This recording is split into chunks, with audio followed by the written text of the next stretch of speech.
Record.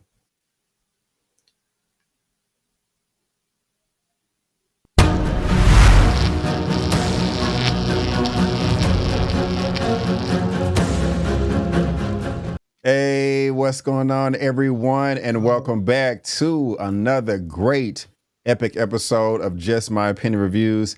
Guys, we are talking Paradise, episode 2, titled Sinatra. Agent Xavier Collins is interrogated. Samantha Redman, codename Sinatra, begins to reassure the community as she reflects on how she got to Paradise. Guys, I want to let you know that this is going to be a spoiler-filled recap. Me and my guests right here are going to spoil this episode up, down, left, right, in, and out as if you've already seen the episode. That is your warning. And if you love what we have to say, you're going to follow us on social media. If you're filling our energy handles on the screen, Lamont's information is in the description box of this video. And like always, there is a link to his channel if you want to subscribe to him. There is his channel right there, and we're going to discuss this later on in depth in this episode, this video. And guys, if you want to see my full reaction to this episode, if I start a Patreon, you can click on the Patreon. But if you want to watch it on YouTube with all the edits and stuff, go ahead and click right here somewhere towards the end of this episode. Sounds like we have a visitor coming through over there, Mr. Lamont. Is that true? Is that true? We do have a visitor. Paradise? Okay. Ladies and gentlemen, I'm being a bad parent because I'm thinking we're in paradise. My child is up at 9:40 at night. Go ahead and say hello, Elle, so you can go to bed. Go ahead. So people can pick on my parenting skills. Go ahead. How you doing, sweetie Avery pie? saying hello. You going to speak to him today? Okay, well, he can't see you, Elle. Get up there. I know. Where you at, Elle? Get up there. We hear how cute you sound. There you go. Hey, how you doing, sweetie pie? You going to wave, say hello? There you go. Hey. All right. She's so cute. Lord. You're so cute. And ain't shy nowhere. You should see this girl on stage. If y'all think I love a camera, good gracious sake. All right, Elle. Good night. Good night, Elle. Good night. We'll see you later. Good night, baby. See you in the morning so we can go see Grandma, okay? All right. So, Lamont, you want to take one of my toys with you? Here, go. Take the Black Panther. Go. After you got done with the episode, you DM me. You said finishing episode 2, and wow, lots of big reveals in this episode. Fire, brother! Exclamation point. I think it's safe to say that you. Oh, and by the way, guys, this is Lamar Tyson with Get Life Games. Thank you for being here. I really do appreciate it. But with that DM, sir, I think it's safe to say that you really did enjoy the episode. Is that a true statement? 100% loved it. They went from setting the guideline for what the show would be about in the first episode into peeling back the layers of what's going on in Paradise in the second episode and putting faces with names and their role in Paradise and how we got to Paradise. I'm muted. One of the things I'm really liking about the beginning of the episode is they established just how difficult of a task that this is. At the very beginning, we got all these experts in some type of hangar, some type of bunker. Hey, if you're in this room, if you're a part of this meeting, you're important to us. You're valuable. We need you. And Samantha, if that's her name, or Miss Sinatra, is that her name? Yeah, Samantha Redmond. Sinatra. She took this expert man, this architecture, off to the side and was like, hey, if you had, no, it was on the plane. Hey, if you had unlimited amount of resources, a limited amount of money, and I need you to build a city for 25,000 people, can you get it done? This dude laughed and said, it is impossible. But she showed him that they are already in the works. They look like that was done, just like they need to hang up some decorations and some lights and stuff. But Lamont, man, like, I think he says that you will need a place as big as Toledo. Like, how much? I mean, it was massive. Massive. I'm just thinking about the crew, how long this would take. This reminds me of the movie 2012 that came out. It wasn't, I think that movie came out in 2010, but there was a movie 2012 about the Mayan calendar that expired, and they thought it was going to be the end of the world. It was directed by Roland Emmerich. Really entertaining movie. I think it had John Cusack in the lead role in it. I mean, they built a shelter in the side of a mountain, and it was nowhere near as big as this. And if you remember that movie, we saw how much detail it went into that. I mean, you have to be in the tens. I mean, am I going too high with this estimate? In the tens of trillions of dollars worth of resources to accomplish something like this. Where are you waiting that? Am I close? Am I far? Well, what is your assessment of all that, sir? Not trillions. No, I don't think you got to No. be in the trillions. No, Okay. but billions, definitely, definitely. I would tell you right now, you could strip Elon Musk of his 400 billion, and you could get you a city like what we see in Paradise. Definitely. Really? You don't think it'll Oh cost yeah, more than definitely. four? You don't think it'll cost more than 400 bill? No, the biggest component of what you would need in the underground that would probably suck down the majority of your resources is how are you going to power something that is going to be providing energy to 25,000 people is what she said. And Okay. that would be what you really got to concentrate your resources on. If you can figure that part out, the rest is not as expensive as most people think. Now, I'm not telling y'all I done research underground bunkers and doomsday places and layers. I'm just saying it's not as expensive as you would think. Yeah, I got you. And with this episode, Lamont, it's not really. I mean, it is focused on our hero, Mr. Xavier, right here, but it's mainly focused on Samantha, Miss Samantha Redmond, this Sinatra. And at the very beginning of this season of this show, she seems very stoic. She seems very dry. She seems very emotionless. But we find out why. She lost her kid. She lost her son. They were trying to have a nice afternoon on a Saturday, riding a horsey, and he had some type of episode. Ended up being in the hospital, and then had to have that uncomfortable conversation, man. Are you able to sympathize, empathize? Do you feel sorry for the character? Do you feel like she has a reason for going around with a frown, a smiley face that's upside down? How you feeling about her character after this dramatic, emotional episode of her losing her young one? I can't talk. I'm sorry, her young one. Yeah. It is always the ultimate fear of every parent because when you give birth to children, the way life cycle is supposed to go, the children's supposed to bury the parent, not the parent bury the children. And that can take such a damning psychological toll on an individual that it becomes hard for them to come out of that grip. And it doesn't matter how much money you have, how well established you are, it can put you in a bad place. But this is what separates the best of us from the worst of us.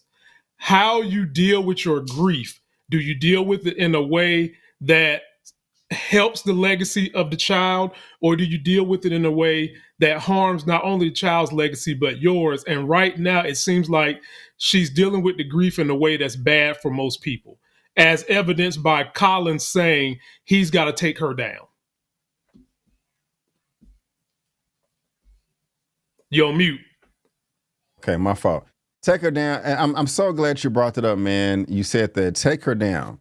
Take her down for what, Lamont? Do we trust Samantha? I mean, what is up? What's up her sleeve?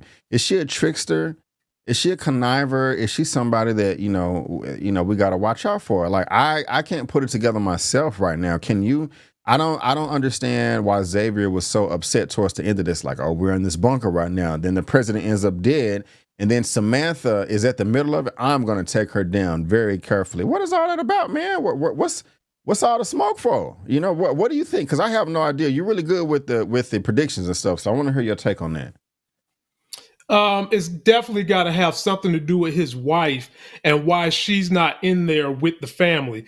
Because if you remember, when things started going bad, they was on an airplane, and then they was going down into the bunker. It was just him and the kids wanting to know where's mommy. Right. And I am damn sure that Sammy Sinatra had something to do with the people that got selected to be down in the bunker. And most likely between her and the president, his wife somehow or another got exiled off the list or was not able to get down there because of these two people.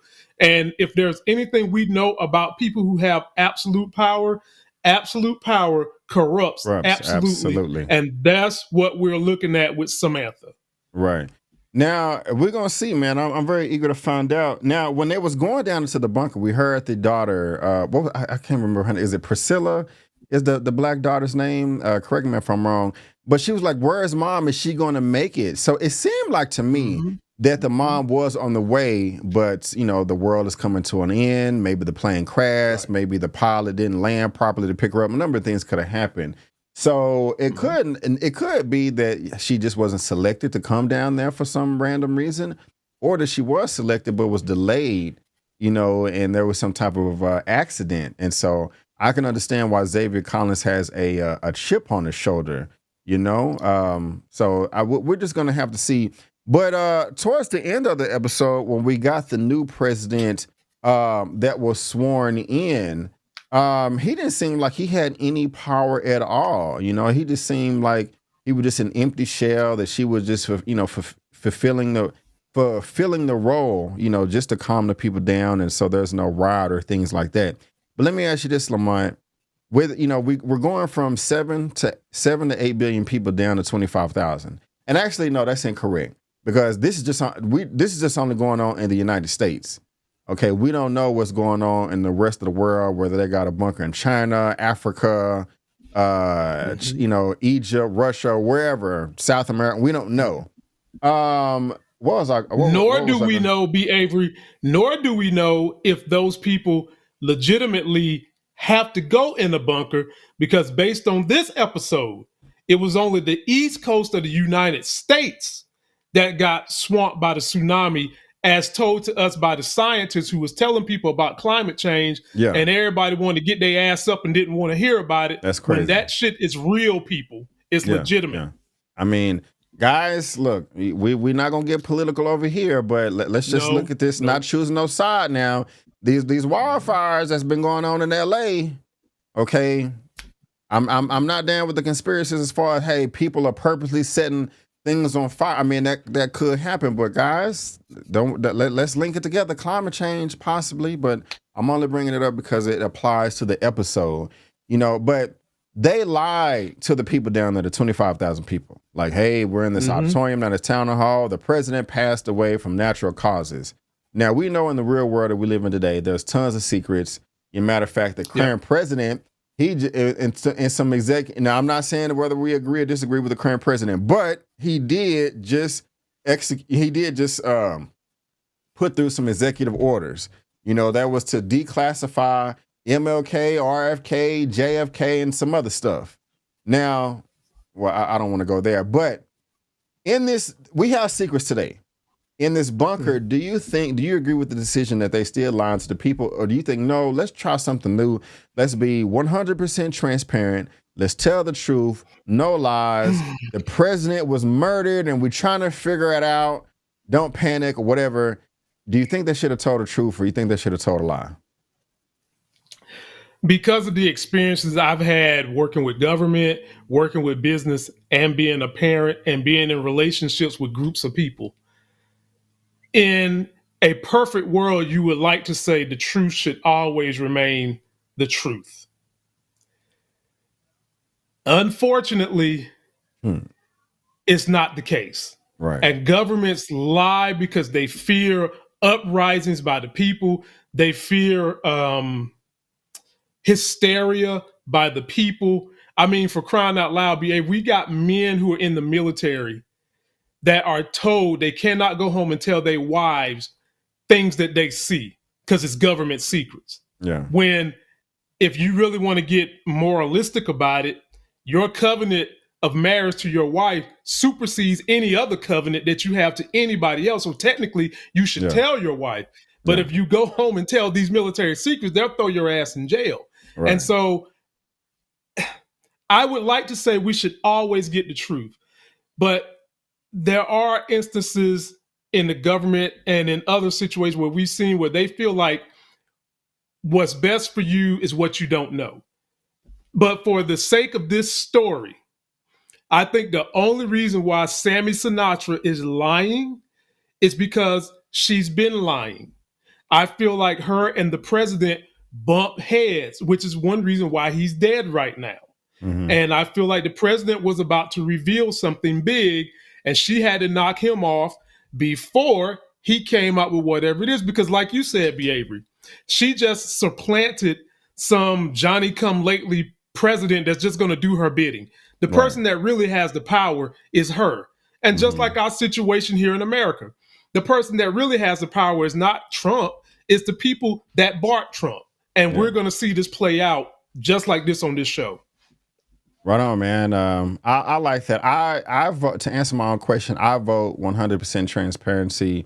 Always know the truth. Well said, what you just mentioned. And something you said in the beginning was the government feels that there will be some type of uproar or uprising.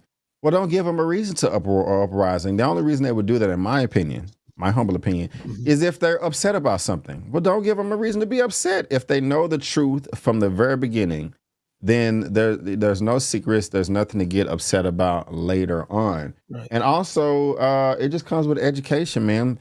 People will have a better understanding about something if they are educated.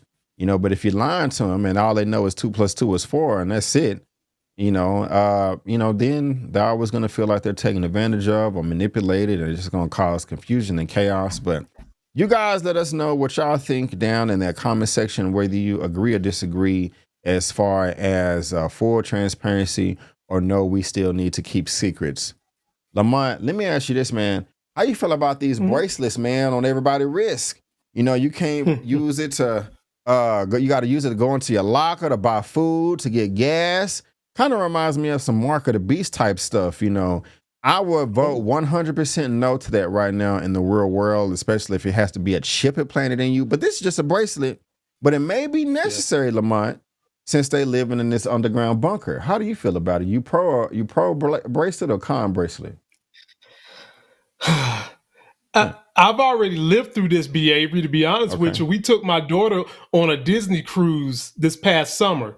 And for an extra nominal fee, you can get a bracelet that opens up your room door, pays for everything, gets you food. You can buy everything with the bracelet. All you do is put your wrist up to the thing and it opens and unlocks everything. So I've already kind of lived through that. Did your boy pay for that? Absolutely not. I think that what they're trying to do with these bracelets is show off the type of connected technology that they've been able to bring to the paradise underground to try to create a more seamless paradise. I like something that's that seamless. I'm sure that it would get on people's nerves, and then you always risk this behavior. What happens if somebody hits you with an MP strike? What happens if somebody does that EIMP strike? What happens? Magnetic pulse. What is your backup plan if the electrical magnetic system goes haywire? Would be my question. Let me ask you this, man. Yeah, definitely. That's crazy. They're gonna be like, everybody's devices are down, free food until we get it back up. I mean, what if that existed today and you couldn't buy groceries if you had an unpaid parking ticket, or you didn't show up for jury duty, or something like that? I mean, are you cool with that? Now, if you got a warrant out for your arrest because you murdered somebody, that's different. I can understand they're gonna turn it off because you didn't, buy, you can't.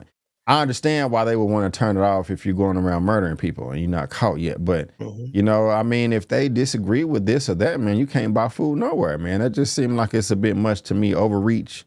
But maybe you or somebody in the comment section can convince me. But oh no, I was like, no, sir, Bob over here. I don't want no part of that. You know what I'm saying? So that's just. But me. You got to think about it. Sammy Sinatra is a control freak, and that bracelet system is another way to control her people. Yeah, this is true. Now let me ask you, man, did Mr. Pancake Flipper, win you over this episode as he trying to cook breakfast for the children at the very beginning of the episode? You know what I'm saying? Mr. Flapjack over here, did he warm up to you at all? Or are you still kind of feeling the same? No? Okay. I feel even worse. I feel like he's in cahoots with Sammy Sinatra even more now. I feel even worse about good old Flapjack Flipper over there flipping flapjacks in front of the kids. Got the little boy laughing. I was jealous for the damn daddy. You got your son laughing more than you do. Like, bruh, chill out, Bill. Go flip some flapjacks somewhere else. Same guy we just seen taking a poopy on the bathroom, the first episode. is in here now flipping flapjacks for your kids. Is his hand clean? No, I don't like him. Nope. He's on my hit list. Yeah. She's on my hit list too. I don't know, man. Ooh. I don't know if we can trust her, man. She seems very angry. You know what I want to know, Lamont? She's sleeping with the president, right? This is the president of the freaking United States. Now, in my opinion, she seems like she has an emotional attachment. What the F do you expect? What do you want in the long run? For him to divorce his wife and y'all go live happily ever after publicly? That's not anywhere realistic. Hell has a higher chance of freezing over for this transaction to go down. You are nothing but a side piece. You his side piece, he your side piece. You know, and maybe she understood. Maybe that was understood. Right. Maybe this is not some plot point like it was in Scandal with Kerry Washington, which is a very good show, which I need to finish, by the way. I don't know if you tuned into that. But why is she so angry, bro? What's going on with her? I could not wait. I was like, I bet Lamont got 17,000 jokes, about Miss Earring here sneaking. I am covered. The surveillance got me walking out at 10:42 and it came back on at 12:48 or whatever. What happened to my lover? Did you? Where you at on Miss Hands in her pocket right here? Where you at, sir? Where you at? Bruh, so we learned a lot about the president via his wife. And from her, we learned that she has an alibi, the wife has an alibi, and so does the dad.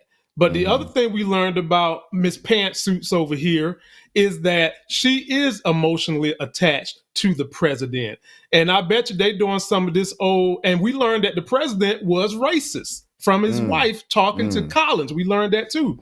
So like I told you in the last review, he has a thing for black people because he was semi-racist. And a lot of these racist dudes swear up and down they don't like black people, but they want to stick their penis in our black women.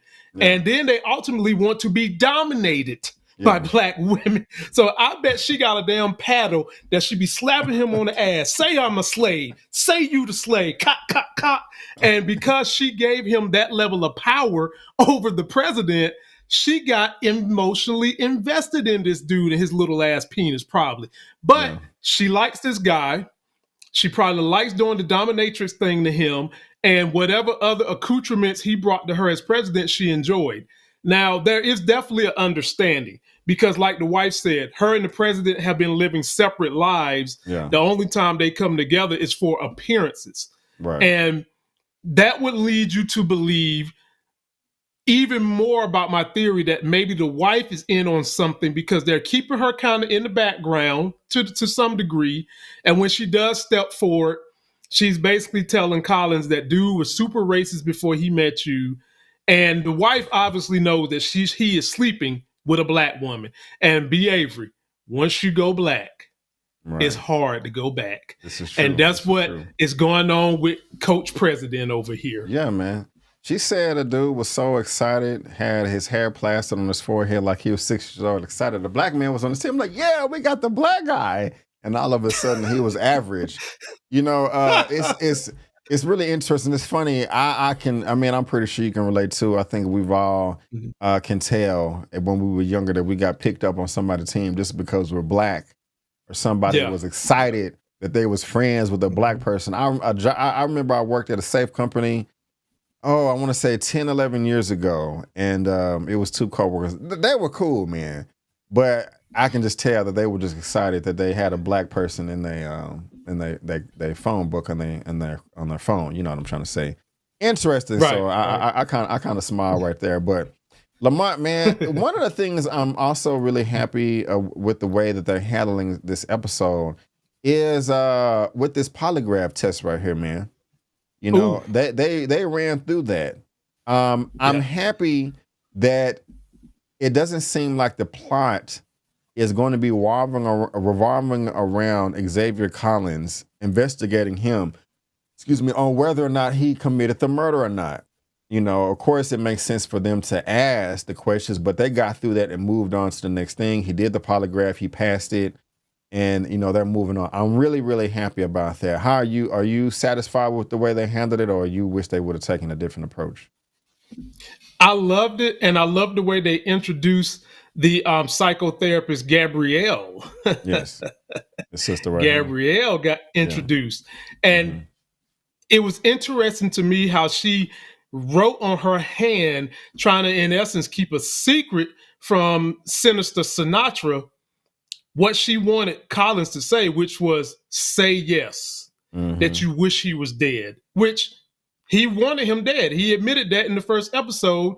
He wasn't going to get no sleep until he was dead because of whatever went on with his wife. And so that was easy for her. But what is it? What is in this for Gabrielle? Yeah. Why did Gabrielle feel the need to hide this from Sinister Sinatra? And we also learned that Gabrielle was Sinister Sinatra's therapist Mm-hmm. before they had to go underground. So Mm-hmm. she knows something that we, the audience, need to know that hasn't been revealed to us. And it comes down to, is Gabrielle going to be for the good or is she for the bad? Right now, I'm thinking she's for the good. Me too. I'm thinking she's for the good as well. But I am curious to know, like, what is up her sleeve?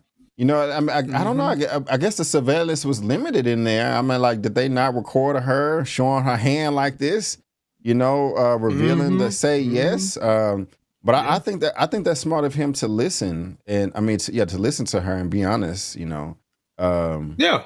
I mean, he didn't. You know, he. We don't know all the details yet, but I think it's pretty safe to say that we can blame him for the death of Xavier's wife, and it's understandable if he would be upset about that. So, Right. yeah, we're gonna see how that plays out. Yeah. Go ahead. I want to know. I want to know what's up her sleeve, up her shirt, and up her pants too. I want to know. That would be interesting to find out, but we will see. We will see. There is another character that I want to ask you about. I'm looking for the picture, but I cannot find it. That is of the president's son, who revealed himself towards the end. Here we go. Here we go. Right here. How do you feel about him and his role? I didn't recognize him at first, but yeah, you know, he's going off with Miss Patricia, the black girl, and showing her the planes, you know, that they have in the bunker as well. Didn't want to go to the auditorium, had his headphones on, man. Can he be trusted? You know, or is he just an innocent boy that's caught up in the mix of everything? No, he can definitely be trusted.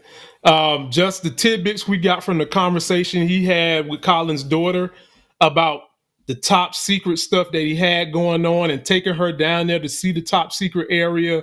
And also the fact that he feels a little bitter that his last conversations with his daddy was over a week ago and it was a bad conversation. Yeah. I think that this young man knows whatever dirty secrets is going on down in Paradise, and he's going to have to be part of the mission to overthrow the controls that are in place going on in Paradise. For me, it's very weird to see that a president's son doesn't have his own security detail. That was weird. Like, you just walking around school like everything's hunky-dory. You are the president's son and your father just got killed. You would not be in school.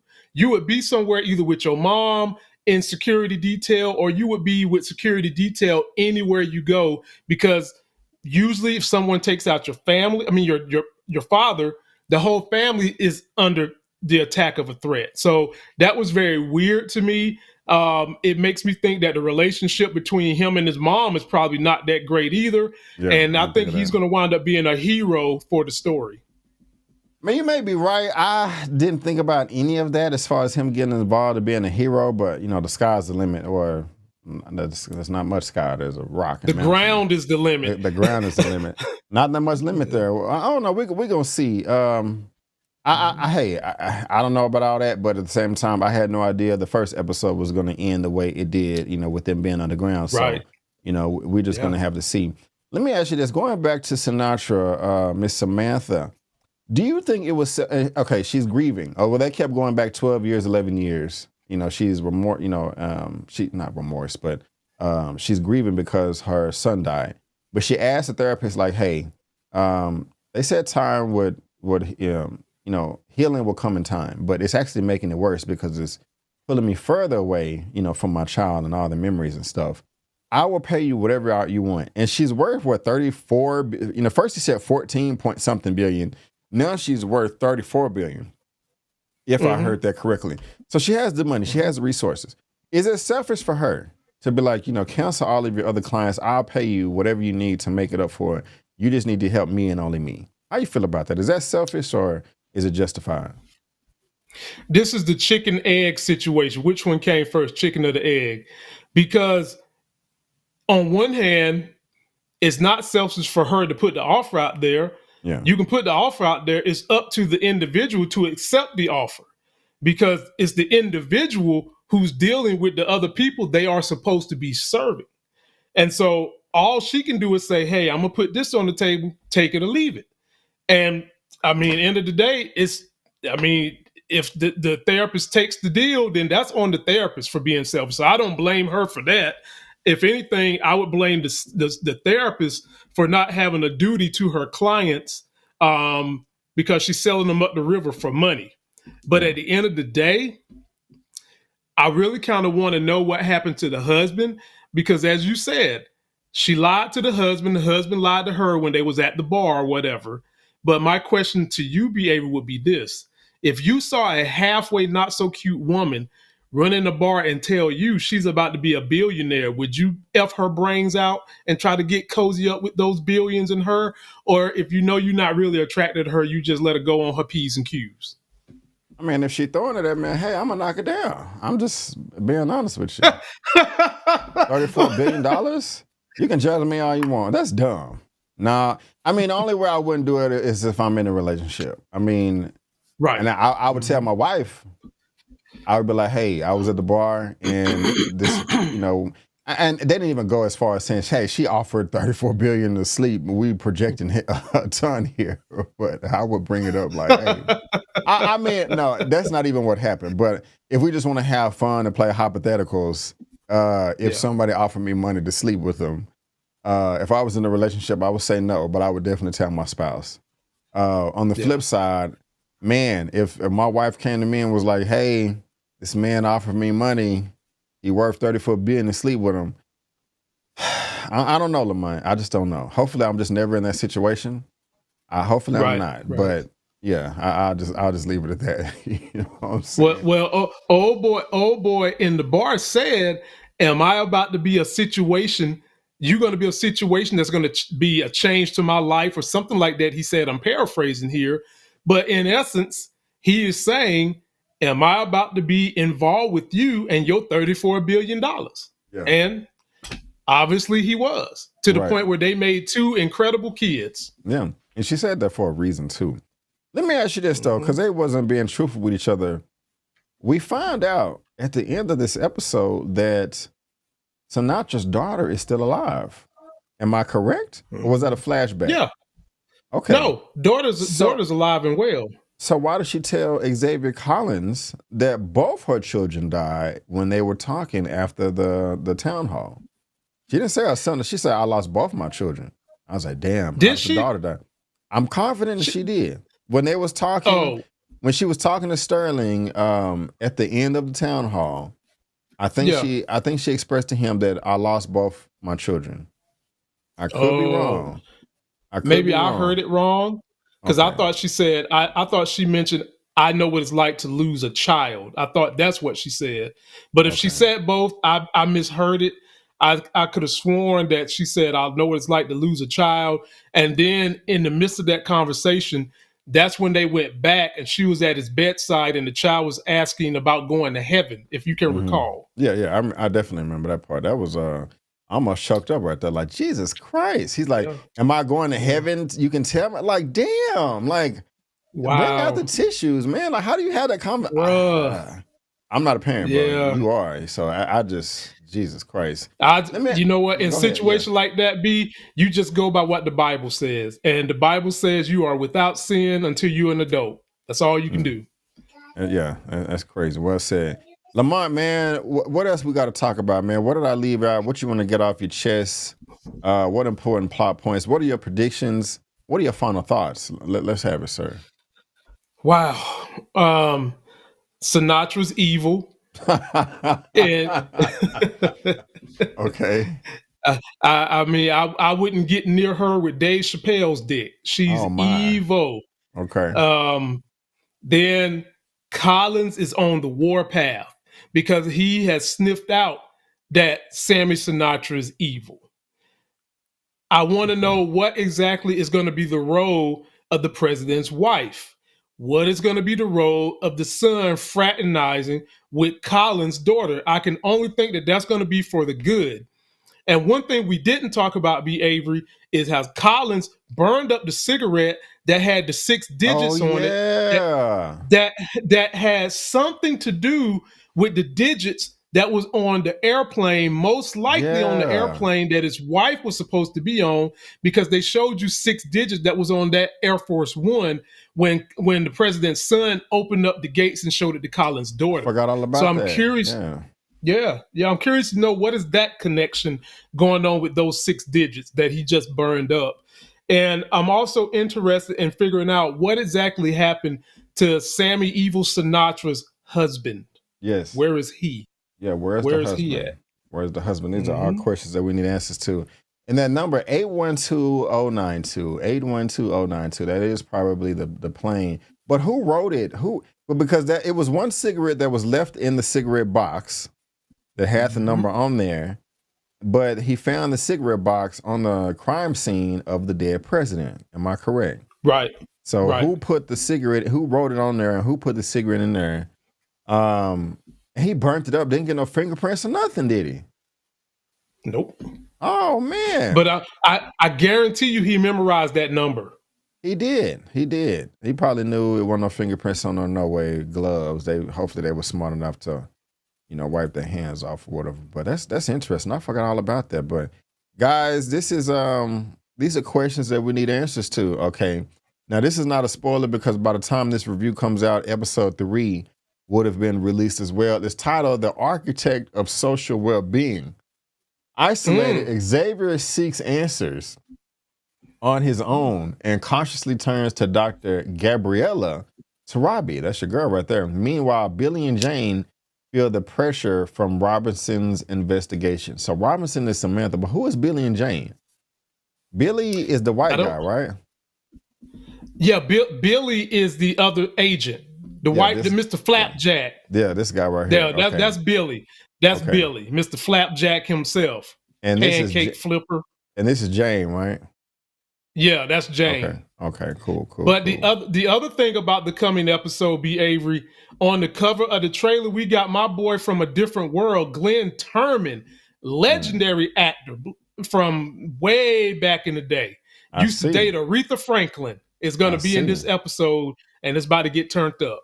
It's about to get turned up. I can't wait, guys. I cannot wait. But ladies and gentlemen, boys and girls, that is going to be our recap review for the second episode of Paradise, titled, what was it called again? I forgot. Sinatra. Sinatra. Let us know your thoughts down in that comment section below. Spoil it away. And make sure you come back and check out, our episode 3 recap. Before we head out of here, though, Lamont, let the good people know why they should subscribe to your channel. You should subscribe to my channel because not only do I cover movie and TV show reviews, and in a couple of weeks we're going to be having that Captain America is going to be reviewed about 3 times. But you should also come to get your culture on. We do cover politics over there sometimes. And I've been breaking records with my stock market gains. And I'm going to start trying to do more of helping people understand how they can manipulate the stock market system while we have the kind of president in office we have right now, so that you can take advantage of what's going on. And generally, let's just keep the community going. That's why you should come visit me. But you should also make sure you are hitting that like button, subscribing and sharing to this man, B. Avery, the hardest working brother who knows how to pick out the best content for you guys to watch. Right on. Thank you for that, Lamont. I appreciate it. And y'all subscribe to my channel as well, man. I got a number of things. And I'm doing, like I did right here from these reactions, I got a ton of shows I'm going to be reacting to. I'll make those announcements pretty soon. I already got some of the recordings done, but just haven't made it an official announcement yet. But guys, again, we just want to thank you so much for tuning in. Also, click right here for my episode 2 reaction, and click right here for my episode 3 reaction or recap. But guys, again, before you head out, don't forget that I'm B. Avery, that's Lamont, and that's just our opinion. Peace out, and we'll see you next time.